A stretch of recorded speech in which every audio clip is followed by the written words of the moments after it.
Sir నమస్కారం sir. నా పేరు బొక్క వెంకటేష్ సార్. నేను మే 29న సౌదీ అరేబియాకి కేఎస్ఏకి వచ్చాను సార్.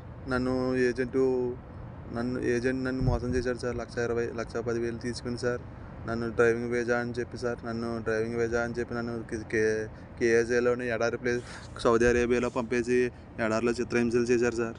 నన్ను ఒంటెలు కాపరిగా నన్ను పెట్టారు సార్. ఒంటెలో 300 నుంచి 400 ఒంటెలు ఉండేవి సార్. వాటిలన్నిటికీ నేనే కాపలా సార్. రోజుకి 8 కిలోమీటర్ 9 కిలోమీటర్ ఒంటెల వెనకాల తిరిగేవాడిని సార్. నైట్ పొద్దున్నే తెల్లారగట్ల 4ంటికి లేపి సార్ సాయంత్రం 12 అయ్యేది సార్. మళ్ళీ పొద్దున్నే లేపేవారు సార్. మొహం కడుక్కుంటానంటే బ్రష్లన్నీ విసిరేశారు సార్. స్నానం చేస్తామంటే స్నానం కూడా చేయనట్లేదు సార్. నా బట్టలన్నీ చింపేశారు సార్. ఏమీ లేవు సార్. నా బట్టలు అన్నీ చింపేశారు సార్. నేను